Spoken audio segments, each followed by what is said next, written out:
आत्ताच आपण भैया सामंतांची भेट घेतलीत ना, ते राजकीय तर्क वितर्क लढवले जातात. काय कशासाठी नेमकी भेट होती भैया सामंत? भैया सामंत आमच्या मतदारसंघातले लोकप्रिय आहेत. आमच्या मतदारसंघात बऱ्याच दिवसापासूनचे पडलेले विकासाच्या कामांचे प्रलंबित प्रश्न आहेत. निदानाचा हायवे आहे, त्या संदर्भात बघ काय करायचं काय नाही ह्या आहेत. यासाठी साधक चर्चा ती व्हायला पाहिजे, लोक यासाठी आलो. पण एकंदरीत ना कुठलेही जिल्हा प्रमुख असतील शिवसेनेचे, उद्धव ठाकरे गट आणि शिंदे शिवसेना यांच्यामधून विस्तव जात नाहीये. अशा परिस्थितीत तुम्ही जी घेतलेली भेट, कोण आहे का शिंदे गटाचा माणूस?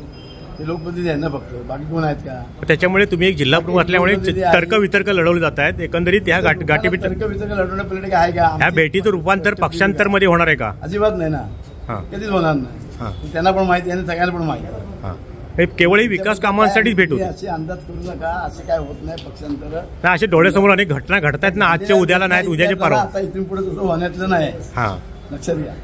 कारण काय आज सकाळी असलेला नेता संध्याकाळी नसतो, संध्याकाळी असलेला दुसऱ्या झाले इतिहास नाही होणार इतिहासाच्या पुनरावृत्त्या. पण आता उभाटा गटाची एकंदरीत तुमच्या मतदारसंघातली तुमच्या कार्यक्षेत्रातल्या परिस्थिती एकंदरीत काय आता? तिचा सविस्तर मग सांगतो तुम्हाला त्या भागात घेऊन. पक्षांतर थांबवणार किंवा होणार, यशस्वी होणार की? आता तुला 2 महिन्यातली परिस्थिती बघा आणि मग ठरवा काय ते. आम्ही सांगण्यापेक्षा तुम्ही फिरून बघा काय सिच्युएशन आहे, काय चाललंय काय नाही, एवढं तुम्ही बघून ठरवा ना. आम्ही कसं सांगायचं? बरोबर.